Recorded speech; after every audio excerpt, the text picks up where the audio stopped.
Hey, Senator Rubio, how you doing, man? Good, man. How you doing? I gotta ask you, man, this 1619 project, the president's been making a big deal about it. The lady who started it, the push for it, today said the president doesn't have the power to strip funds from these states. Man, what do you think about it, man?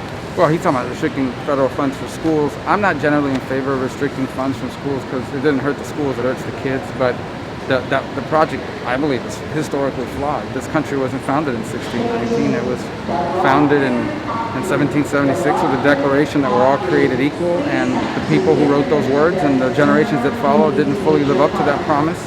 And that's been the American story, each generation trying to bring us closer to it. And every great movement in American history for equality has been a demand that we live by the words of our founding, not a rejection of the words of our founding. Can the president stop funding from the Department of Education going to these states, you think, or no? I mean, there's things they can do to make it difficult. Ultimately, some of it's built into a formula. But yeah, the executive has a lot of power to make it difficult to get those funds.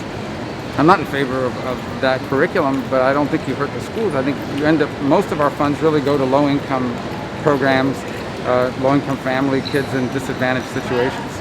I know you said you're against this project, but I just think it's wrong. It's not accurate. It's not accurate, but is it the goals of it trying to teach Americans about the history of slavery in this country? Is that a bad thing? No, I think that's a part of our history. You can't teach history without teaching all of it.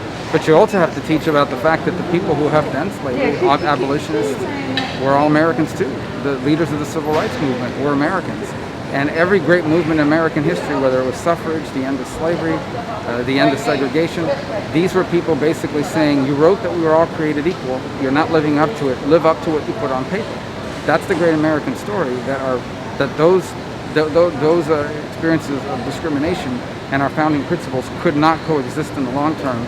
And each generation's brought us closer to fulfilling it. We still aren't there, but no one's ever tried the way we have.